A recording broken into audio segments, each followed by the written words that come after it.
Aleluia. Glória a Deus. Quando sair tem crepe. A pastora Luciana fez um crepe e aí eu não sabia que a massa tem que aumentar. Para mim era só um líquido que despejava, não cresceu, teve que comprar outros ingredientes. Então está fazendo com excelência para vocês. Amém, meus irmãos?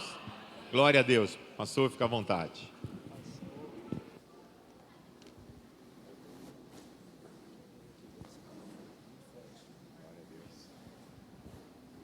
A paz do Senhor, meus irmãos. Fiquei muito emocionado ali, com a ministração do bispo a respeito de Jesus. Ainda estou emocionado.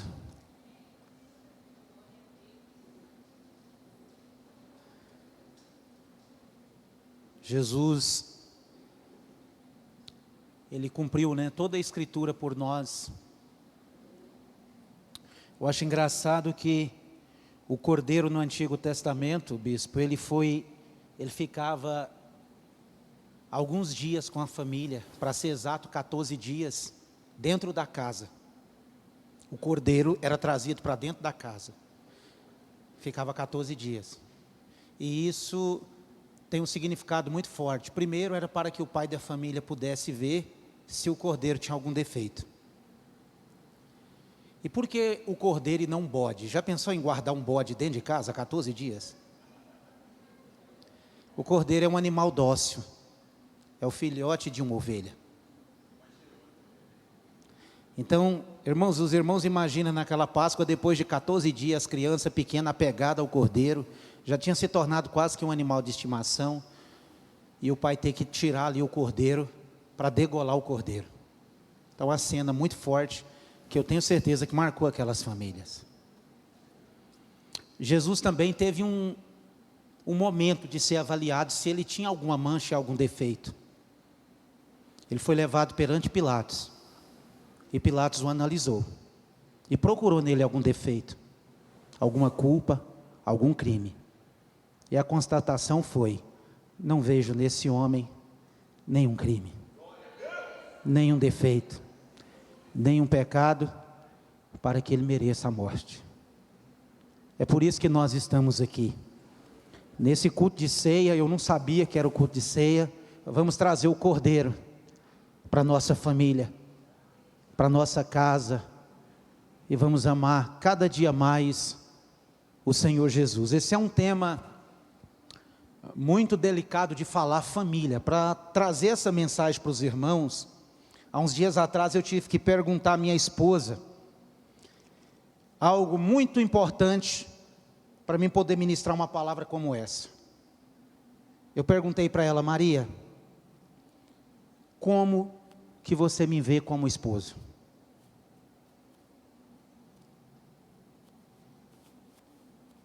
Depois eu cheguei na minha filha, ela está aqui na minha frente: como você me vê como pai? E perguntei ao Caleb também. E depois que eles me responderam, eu creio no Senhor Jesus que eu tenho autoridade para ministrar essa palavra que eu vou ministrar essa noite. Se a fala delas, em algum momento, fosse diferente daquela que Deus falou ao meu coração, então eu daria um tempo, até que a minha vida pudesse ser ajustada à palavra de Deus, para que eu pudesse ministrar. Porque poder muita gente tem aí, irmãos, mas autoridade só tem quem obedece. Então eu quero dizer para você: você quer ter uma vida abençoada, uma vida próspera, seja obediente. Seja obediente a Deus, seja obediente aos seus pais, seja obediente à sua liderança da igreja. Vou dar um testemunho de fé. Quando a irmã Ednélia me convidou para vir trazer essa palavra, eu falei para ela que eu ia ver e depois daria uma resposta a ela. E hoje eu vou confessar o porquê que eu pedi um prazo. Eu liguei para o bispo e disse: olha, um membro da sua igreja, eu estou falando membro porque não existe essa palavra membra, só existe membro, tá bom? Um membro da sua igreja me ligou e me convidou para ministrar aí na igreja, que o senhor é o pastor. O senhor está a par disso? ela está debaixo da sua autoridade. E ele diz para mim, sim, quando uma ovelha convida alguém para ir, já tem a minha bênção. Então eu voltei a entrar em contato com a irmã e coloquei à disposição. Se eu sei que era a ceia, poderia ter mudado para um outro domingo. A minha ceia é hoje também, mas eu mudei porque ia estar aqui, porque eu não gosto de ficar longe da ceia. Por quê, irmãos? Nós precisamos de obedecer. Quem obedece já tem permanente na sua vida a bênção de Deus. E às vezes nós buscamos muito a bênção de Deus, mas nós temos já uma herança para nós. Tudo que é de Jesus é nosso, Ele como filho é o herdeiro, e nós nos tornamos herdeiros e co-herdeiro com Ele, da mesma promessa. Então tem uma herança sobre a nossa vida, e família é algo muito forte.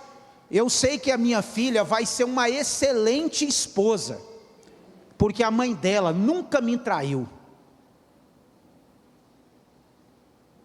Eu sei que o meu filho vai ser um excelente marido, um excelente esposo, porque eu nunca traí a mãe dela.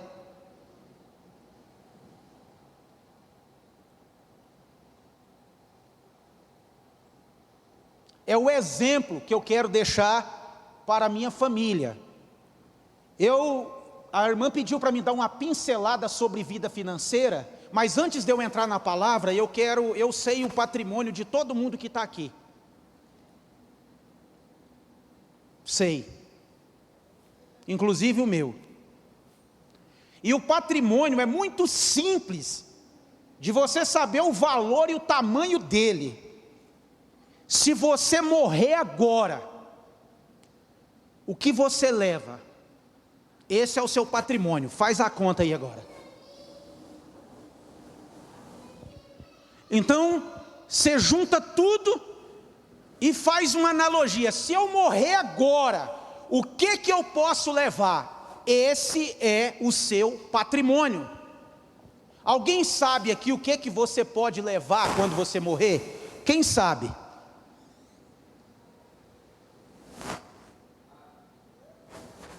Essa é a resposta mais comum. Mas existe uma coisa que você pode levar: é a sua família. Essa você pode levar. Você pode levar a sua esposa. Você pode levar os seus filhos para o mesmo lugar que você vai, para a presença de Deus. Esse é o seu maior patrimônio e é o que você pode levar. Então eu queria que você repetisse comigo: a minha família é o único patrimônio que eu tenho, e é o que eu posso levar para a vida eterna. Eu gosto de falar isso, porque isso precisa estar bem definido. E eu vou provar para os irmãos dentro da Bíblia. Se o irmão puder colocar para mim Gênesis, capítulo 6 e versículo de número 13, até o versículo 18. Hoje eu vou falar sobre família, pai e paternidade, porque eu tenho certeza que sobre família vocês já estão com conhecimento muito grande aqui, porque o bispo e a bispa já têm ensinado vocês muito sobre família. Então eu queria trazer uma palavra um pouco diferente, para que pudesse agregar um pouquinho mais no seu saber, não colocar dúvida no que você sabe, mas agregar um pouquinho mais no seu saber. Vamos ler? Então disse Deus a Noé: o fim de toda a carne é vindo perante a minha face, porque a terra está cheia de violência, e eis que os desfarei com a terra. Próximo versículo. Faz para ti uma arca da madeira de gofer, farás comprimentos na arca e a betumarás por dentro e por fora com betume. Próximo. E desta maneira a farás: de 300 côvados o comprimento da arca, e de 50 côvados a sua largura, e de 30 côvados a sua altura. Próximo. E farás na arca uma janela de 1 côvado, a acabarás em cima, e a porta da arca porás ao seu lado, far-lhe-ás andares, baixo, segundo e terceiro. Continua. Porque eis que eu trago um dilúvio de água sobre a terra, para desfazer toda a carne em que há espírito de vida debaixo dos céus. Tudo que há na terra expirará. Mas contigo, com quem? Com Noé, estabelecerei a minha aliança, e entrarás na arca, tu e os teus filhos, tua mulher, e as mulheres de teus filhos contigo. Capítulo 7, versículo 1. Depois disse o Senhor a Noé: entra tu e toda a tua casa na arca, porque tenho visto que és justo diante de mim nesta geração. Se os irmãos olhar em Hebreus capítulo 11, versículo 7, o autor diz que pela fé, Noé construiu uma arca para a salvação da sua família, e por esse ato de fé condenou o mundo. Então, irmãos, a única coisa que nós podemos levar dessa terra é a nossa família. Algum pode ir primeiro, bispo, mas o fim de toda a família é ir para o mesmo lugar.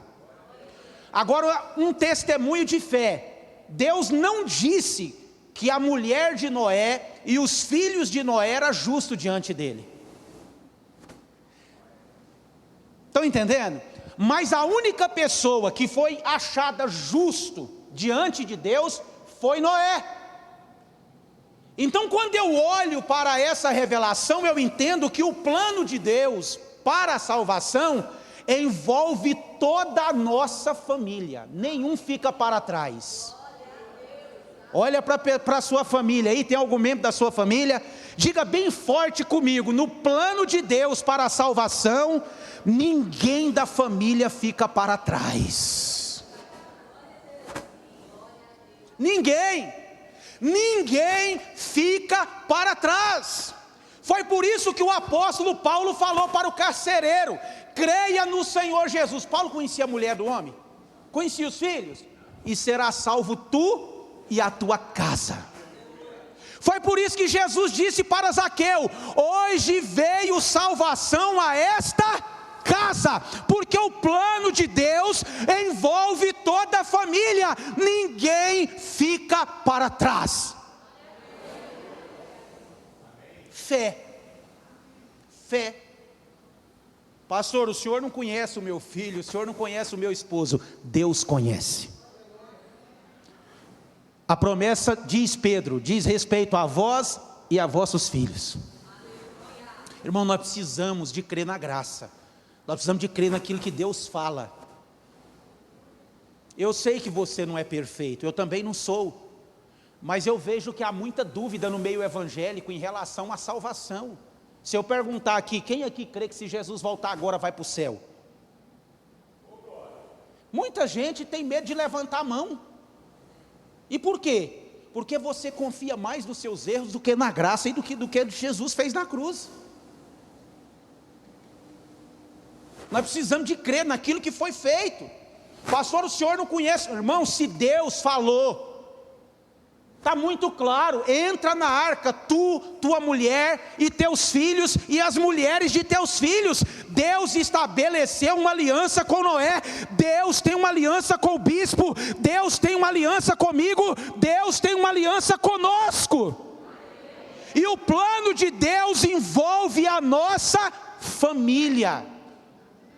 O tema que foi colocado é família, obra-prima. Eu fui analisar o que é uma obra-prima. É a melhor obra de um autor. A família é a primeira instituição divina, é a primeira instituição de Deus, é a obra mais perfeita. E por isso Deus instituiu a família, porque é por meio da família que o indivíduo tem todas as condições de sobrevivência. É pela família que Deus nos deu a atribuição de uma vida íntima com a nossa esposa. É por meio da família que Deus oferece proteção aos filhos. É por meio da família que Deus atribuiu educação para os filhos e afeto para os filhos. Então, pastor, o meu marido ainda não é crente. Irmão, seu marido já está santificado, você só precisa crer. Você não está mais na lei. Na lei, quando alguém puro tocava alguém limpo, o limpo ficava impuro também, bispo. Na graça, os impuros tocaram em Jesus e os impuros que ficaram limpos. Paulo diz: mulher, se o teu marido não é crente, pela tua vida com Deus ele é santificado, para que seus filhos sejam abençoados. Na lei, se uma mulher fosse casada e o homem não seguisse a lei, ela se tornava imunda e os filhos eram impuros. Na graça, os filhos são santificados por causa daquele que está na graça. Então sabe qual é o fim do seu marido? Sentado do seu lado aqui na igreja servindo a Jesus. Você crê?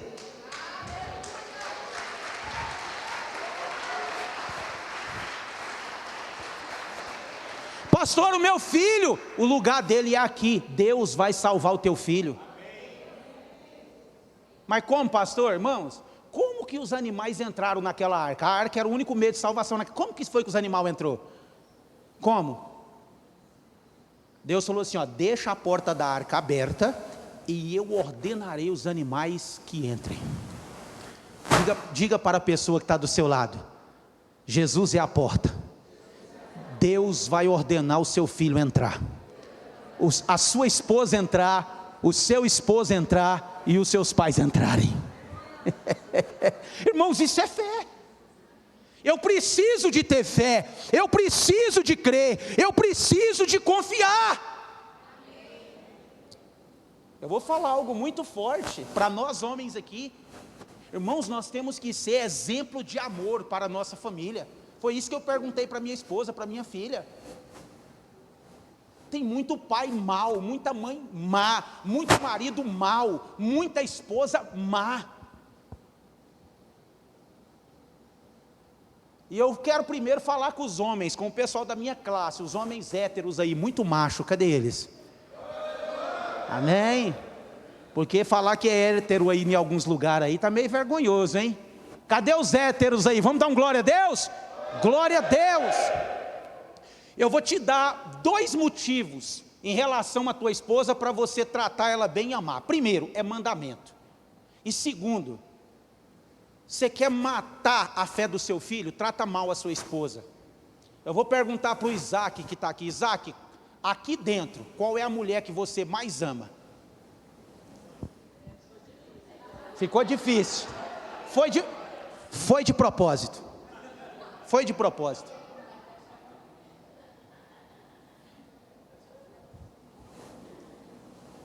Quer magoar esse rapaz, bispo? Quer magoar esse rapaz? Não, né? Tem um jeito de o senhor magoar ele, tem ou não tem? Diante dessa pergunta que foi feita. Aleluia. Som, às vezes sou eu, não é o microfone. Som. Amém, obrigado. Tira um pouquinho do agudo. Eu vou ficar quieto. Não dou conta, vou tentar. Então, presta atenção. Por que eu usei aqui algo muito prático? Quando um pai trata mal a sua mãe, o filho fica com ódio. Porque a mãe é a pessoa a mulher que ele mais ama nessa terra. Eu acho que você já deve ter visto muitos testemunhos, muitos filhos falando assim, ó, quando eu crescer eu vou matar o meu pai porque ele bate na minha mãe, sim ou não? O pai precisa de ser exemplo de amor, porque se você tratar muito bem a sua esposa, seu filho vai te amar. O meu pai é um homem bom, ele cuida da minha mãe, ele ama a minha mãe, ele zela da minha mãe. Esther, qual é o homem aqui dentro que você mais ama?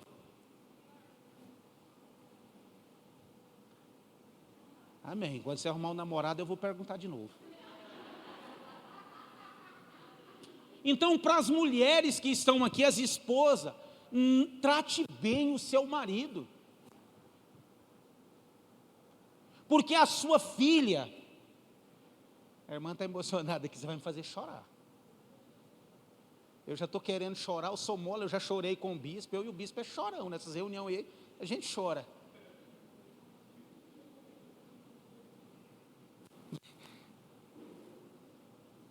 Irmãos, se você estiver sentindo o que eu estou sentindo aqui, esse espaço vai ficar pequeno. Meu paletó está ficando pequeno aqui no meu corpo. Então, quando você trata bem o seu esposo, o pai dos seus filhos, da sua filha, a sua filha vai ter um exemplo de uma boa mãe, de uma boa esposa. Como que é o teu relacionamento em casa com seu marido? Como que é o seu vocabulário que é usado?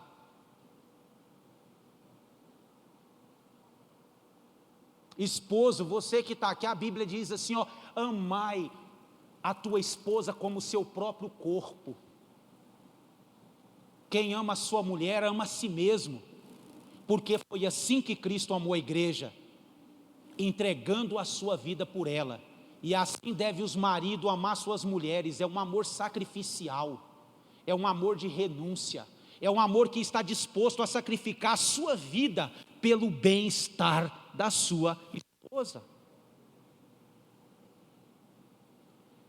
E quando esse esposo cuida bem dessa mulher, ama essa mulher, respeita essa mulher, é amoroso com essa mulher, sabe o que vai acontecer? Esses dias a minha filha falou isso, eu chorei. Pai, quando eu for casar, eu quero casar com um homem igual o senhor. Eu chorei. Eu chorei. Porque a minha filha me vê como um bom esposo. E isso é bom. O Caleb já disse isso para a mãe dele. Mãe, eu quero casar com uma mulher igual a senhora, porque ele vê a mãe dele me amando, me protegendo, cuidando de mim, sendo fiel a mim, e o filho se espelha na mãe, e a filha se espelha no pai, em relação de casamento, de constituir uma família.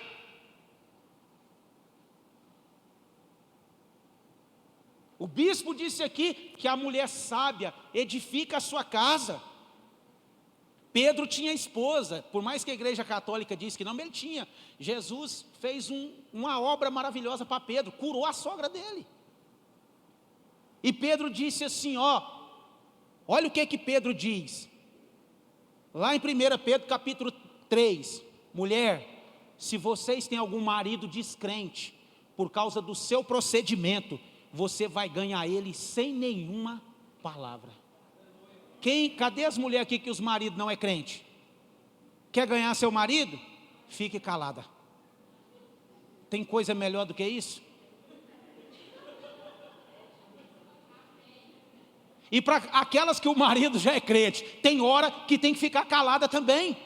Porque se você calar, você ganha. Se você tentar bater de frente, você perde. Depois, se você falar com ele, ele fica envergonhado. Amém ou não amém? Mas é fácil, irmãs, ficar calada? Se você ficar calada, falar menos, o marido vem para a igreja. Amém? Então isso é família. Quem está entendendo, diga glória a Deus. Amém? Então o plano de Deus envolve a família. E isso é uma família. Precisa de ter essa transformação, esse novo nascimento. Os nossos filhos têm que olhar para nós e ver em nós esse exemplo de amor. Tem uma parábola da Bíblia que muita gente interpreta ela de uma maneira que eu acho que é equivocada.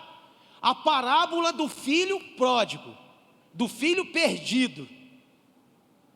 E muita gente analisa que essa parábola é para falar de um filho que se perdeu, mas essa parábola não é para falar do filho que se perdeu. Essa parábola é para falar do pai que é amoroso. Sabe? Irmãos, eu não sei como o teu filho está vivendo com Deus, e Deus mandou eu falar isso aqui. Eu estava orando para trazer essa palavra, Deus mandou falar isso aqui. Eu não sei como é que o seu filho ou a sua filha está vivendo, se ele é crente, se ele não é crente, se ele afastou da igreja, se ele não afastou da igreja. Mas tem uma das coisas que Deus falou muito forte comigo nessa palavra: a visão que aquele filho, bispo, tinha do seu pai, a interpretação que ele tinha do seu pai, como ele via o seu pai. Quando tudo deu errado e ele estava na pior condição da vida dele, ele caiu em si e disse assim: lá na casa do meu pai, até os seus trabalhadores têm muita fartura.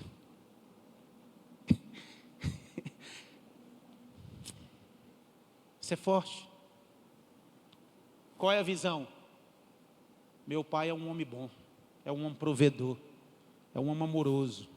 Até os seus trabalhadores têm fartura de pão. Eu estou aqui sofrendo, perecendo. Eu vou ter com meu pai, e eu vou dizer: eu pequei contra o céu, ou seja, eu pequei contra Deus e perante ti, e não sou digno de ser chamado teu filho. Faz de mim um dos seus trabalhadores. Se você é uma mãe boa e um pai bom, mesmo no momento mais difícil da vida do seu filho, ele vai voltar. Sabe por quê, bispo? Porque ele vai saber que no seu braço, mãe, cadê as mães? Levanta a mão. Que nos seus braços, cadê os pais? Que nos seus braços, ele sempre vai encontrar amor.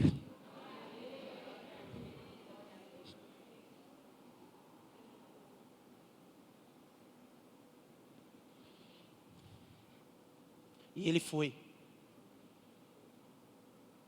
De longe o pai viu ele. Quando viu, o que aconteceu? Moveu de íntima compaixão.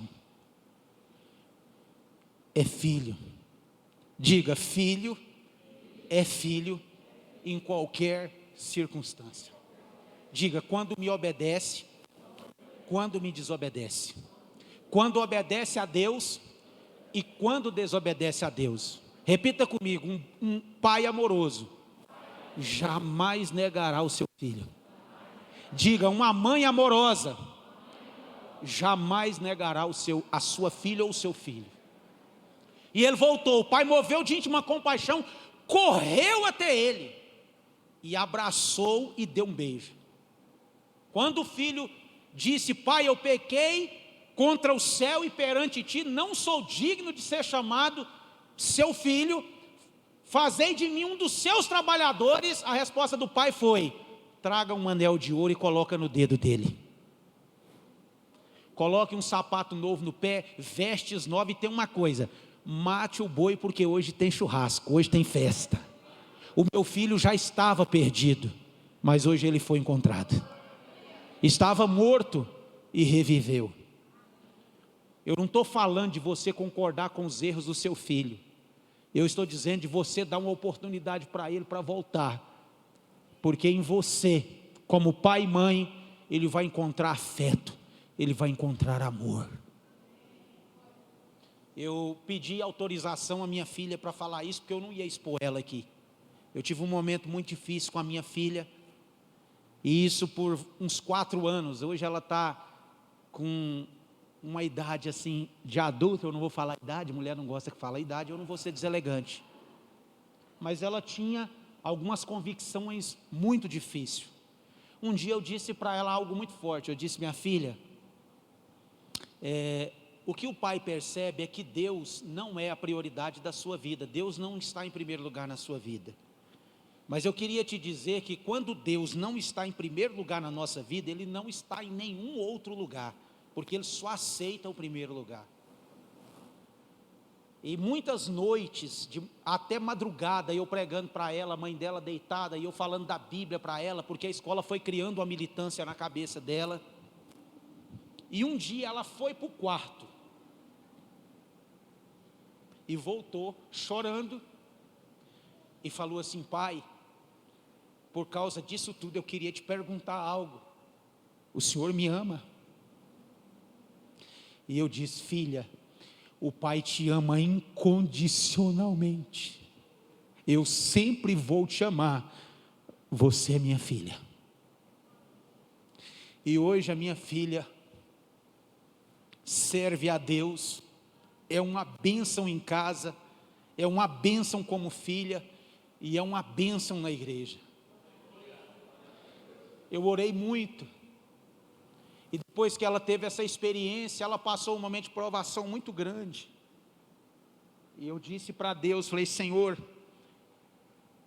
eu tive todo um trabalho de oração pela minha filha, e eu sinto que Satanás está dando uma atenção especial para ela, mas eu sou o pai dela, e eu dou uma atenção maior ainda, e eu quero que o Senhor não deixe a minha filha blasfemar. Eu quero que o Senhor se revele a minha filha como o Senhor me revelou a mim, como Deus Todo-Poderoso.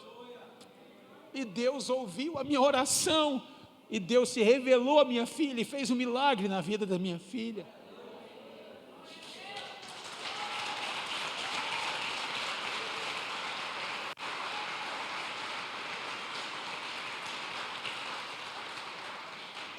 Eu quero dizer algo muito forte. Nós estamos vivendo um momento de incredulidade do ser humano, que já não acredita mais em Deus, em Jesus. Mas eu quero dizer uma coisa para você, pai, que está aqui nessa noite, para você, mãe. Mesmo se o seu filho nunca teve uma experiência com Deus, ou não crê em Deus, Deus é poderoso para se revelar ao teu filho. Depende de você, como pai, como mãe. Moisés foi criado no palácio de Faraó, e lá tinha tudo quanto é tipo de Deus. Quando ele era um homem de 80 anos, Deus havia falado apenas com os patriarcas e com José. Mais de 300 anos, não há um registro de Deus ter falado com Israel na terra do Egito. Mais de 300 anos, irmãos. Moisés foi colocado no rio para morrer.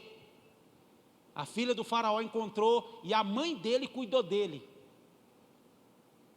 E o pai. E eu admiro Joquebede, sabe por quê? Porque Joquebede e Arão, pai de Moisés, falaram de Deus para Moisés, bispo. Ele era novinho.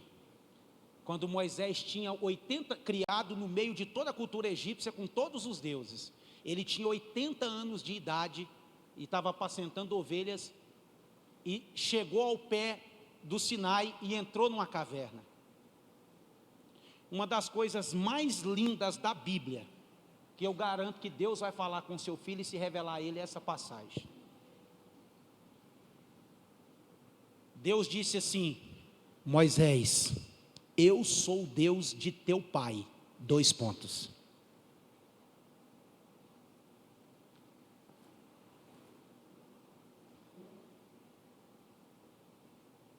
O Deus de Abraão. Por que Deus falou o Deus do teu pai? Depois, o Deus de Abraão, de Isaac, já havia muitos deuses no Egito. Moisés nunca tinha tido uma experiência com Deus. Então Deus se revelou a Moisés: eu sou o Deus que o seu pai e a sua mãe te ensinaram.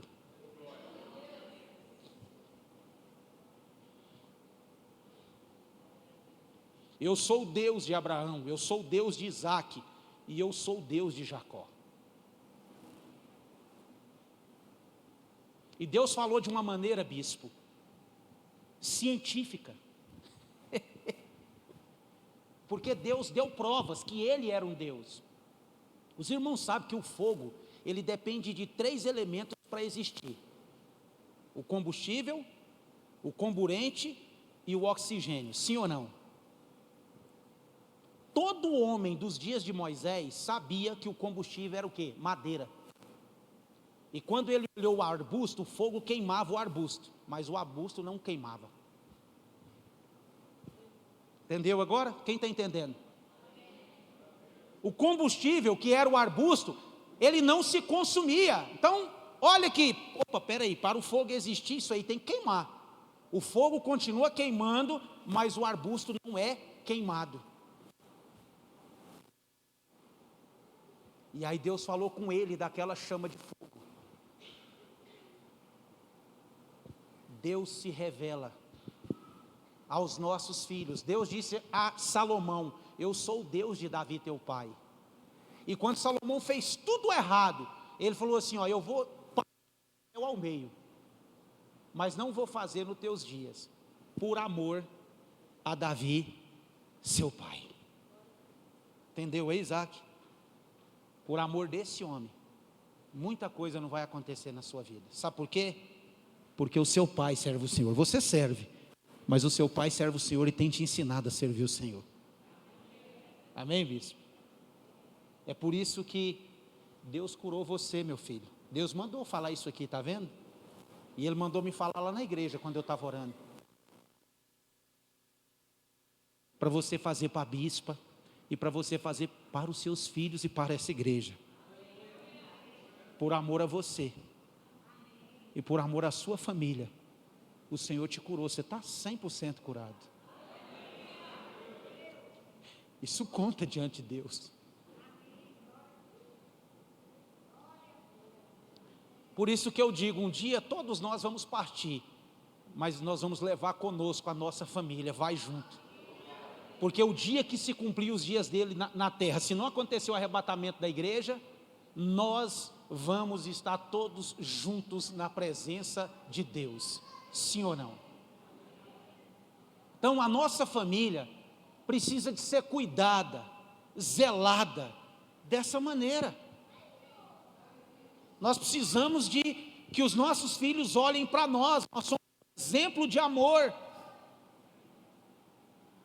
que eles sempre vão ter um lugar aonde eles vão encontrar amor, e nós precisamos de cuidar e zelar da nossa família. Irmãos, a irmã falou algo aqui vocês são convertidos, como que cuida da família? Nós precisamos de dinheiro, sim ou não, bispo? Pediram para me dar uma pincelada, eu não queria mais estar falando sobre dinheiro, eu já pedi para Deus que eu não quero falar sobre dinheiro, porque eu sou pastor, quando eu falo em dinheiro, o povo falar também, né?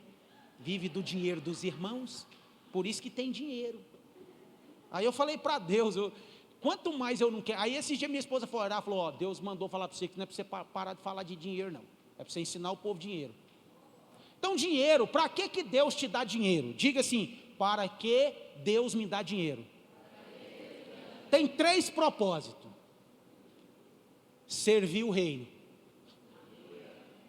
A irmã falou aqui que a gente precisa ser organizado para dizimar e ofertar. Então se eu digo, o meu dinheiro é para servir o reino. Segundo, cuidar da minha família. Terceiro, ajudar o próximo. Agora presta atenção.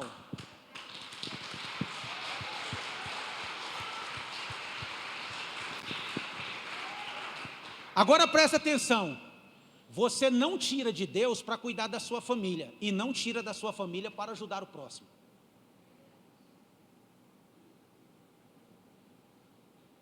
Qualquer dificuldade nessa área é porque começou errado. A minha filha começou a trabalhar, e eu falei: Esté, tudo que eu não tive de orientação, quero orientar para você. Ela trabalhou 2 meses, ela já guardou 1 mês. Então eu ensinei para ela: você vai dizimar, você vai ofertar todo o culto, vai guardar uma parte para você, e o outro você pode gastar como você quiser. E ela está me ouvindo. Então ela já começou certo. Ela trabalhou 2 meses e guardou 1 mês. Eu brinquei com ela, falei: minha filha, você já não depende dos próximos 2 pagamentos para você honrar seus compromissos. Isso chama liberdade de escolha. A única coisa que o dinheiro serve na vida é para te servir, mas te servir como? Para te dar liberdade. Então, se você trabalha e depende do seu pagamento para honrar os seus compromissos do mês que vem, já está errado. Você está trabalhando pelo dinheiro. Olha, irmãos, eu não estou aqui para confrontar ninguém. Eu posso pregar isso para vocês porque eu vivo assim. Eu não dependo do meu pagamento do mês seguinte para honrar os meus compromissos.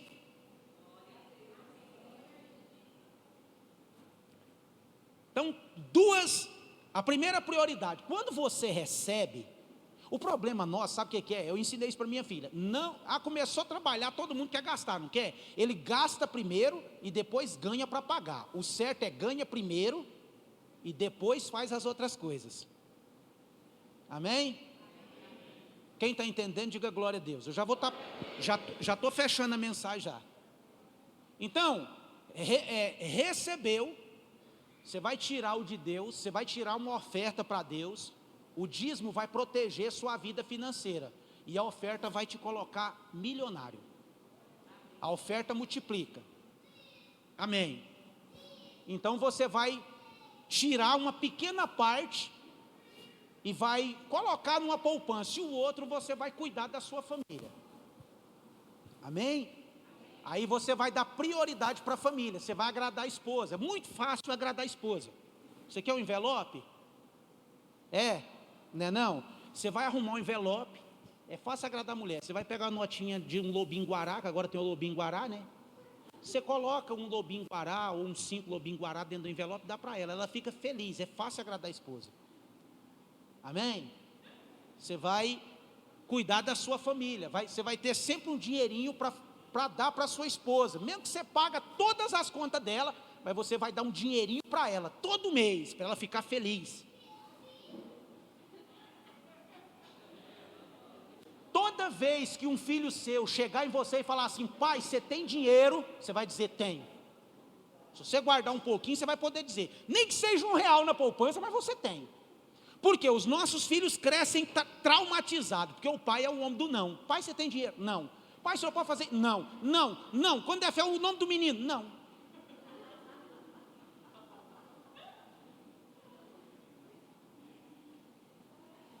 Então você vai ser conhecido a partir de hoje como o homem e a mulher do sim. Diga sim! Sim! Então quando a sua esposa chegar em você e disser: amor, você tem dinheiro? Você vai dizer sim.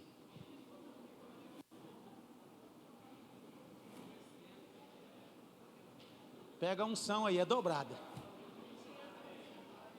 Quando o filho chegar e falar: pai, o senhor tem dinheiro? Você vai dizer sim.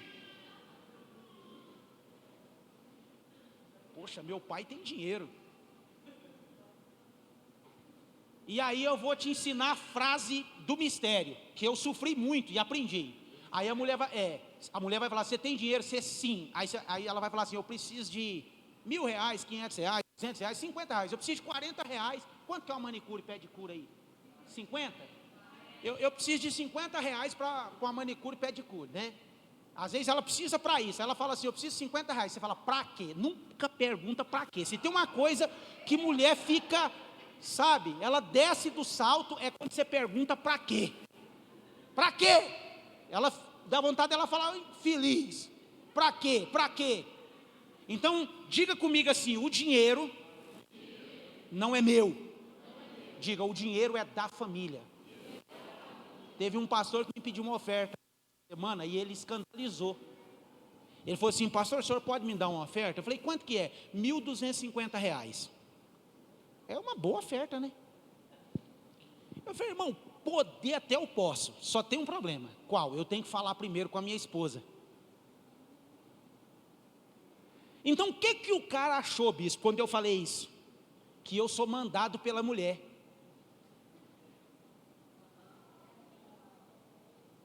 Aí eu falei: agora eu vou ensinar ele a ser crente. Irmão, por que eu tenho que falar com a minha esposa? Porque o dinheiro não é meu, o dinheiro é da família. E eu não posso pegar algo da família e ir dando para os outros sem autorização da família. Tem que conversar com a Estel. O meu dinheiro é dela, irmãos. Ela é minha herdeira. Eu tenho que conversar com meu filho lá em casa, dinheiro. Nós sentamos na mesa e conversamos. Só o Caleb não sabe quanto que eu tenho. A Esté sabe, mas porque o Caleb é criança, ele chega na escola, nossa, meu pai. Porque se você pegar R$100 em nota de 10 e colocar na mão, dá um pacote, não dá? R$100 em nota de 10, o filho acha que você está rico. Eles é pequeno, eles não têm noção do dinheiro.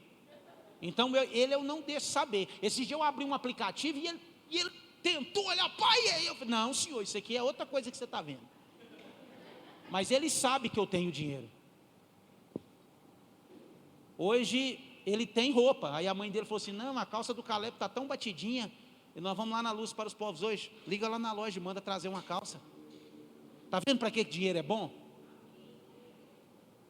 Nós fomos viajar para Itumbiara essa semana, eu já tinha dado a mesada da esposa, e mulher não viaja, irmãos, não consegue viajar para nada sem comprar algo novo, bispo.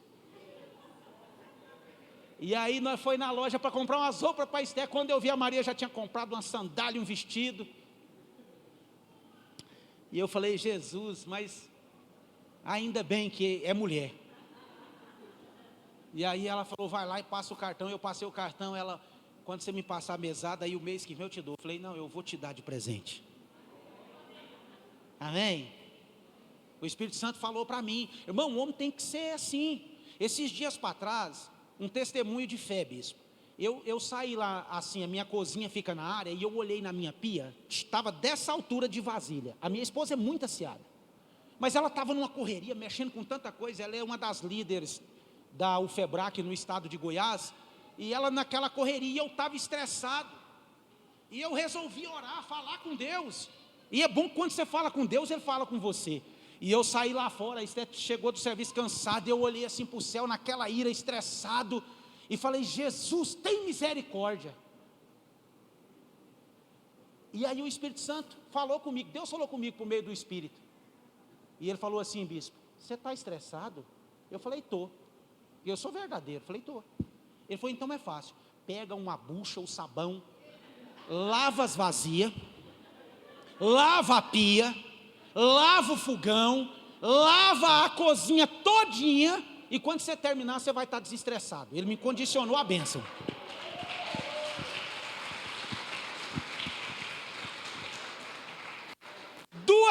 Eu tinha duas opções. A primeira, está amarrado em nome de Jesus.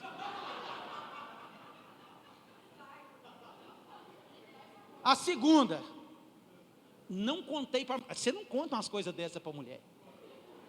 Peguei a bucha, bispo, fui lá, peguei um sabão líquido, e eu sou enjoado.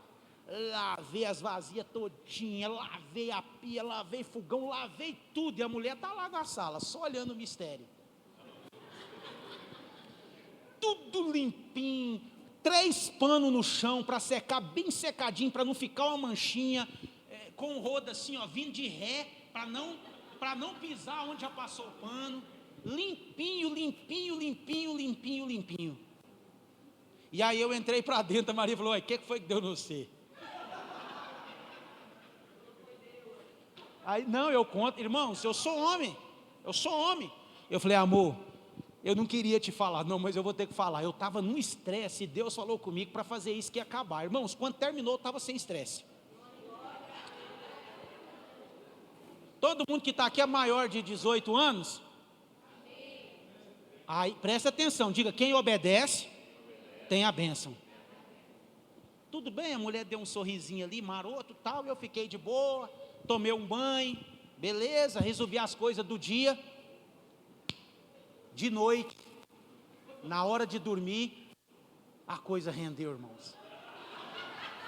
Como tinha rendido nos últimos 2 anos.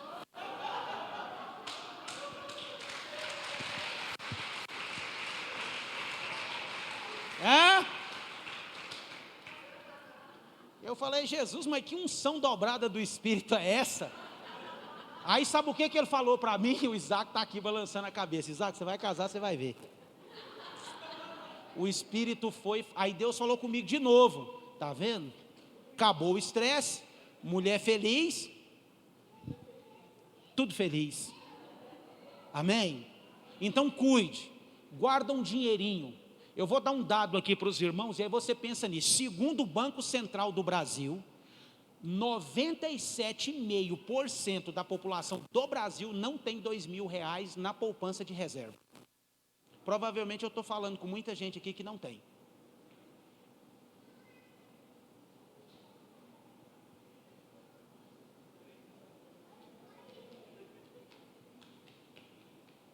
Não é demérito nenhum não ter, irmãos. Eu fui o cara mais gastador que existe. Eu estourava cartão de crédito, eu fazia... Vocês veem o rolo que eu fazia? Eu só vivia assim, só trabalhava para pagar a conta. E Deus me libertou, me ensinou. Porque Deus falou, cuida da sua família. A Esté está aqui de testemunha, eu vou fechar a mensagem agora. Tudo que eu vou fazer, a minha filha já sofreu por irresponsabilidade administrativa minha. E tudo que eu vou fazer, ela fala assim, pai, nós não vamos voltar a ter aquela vida mais não, né?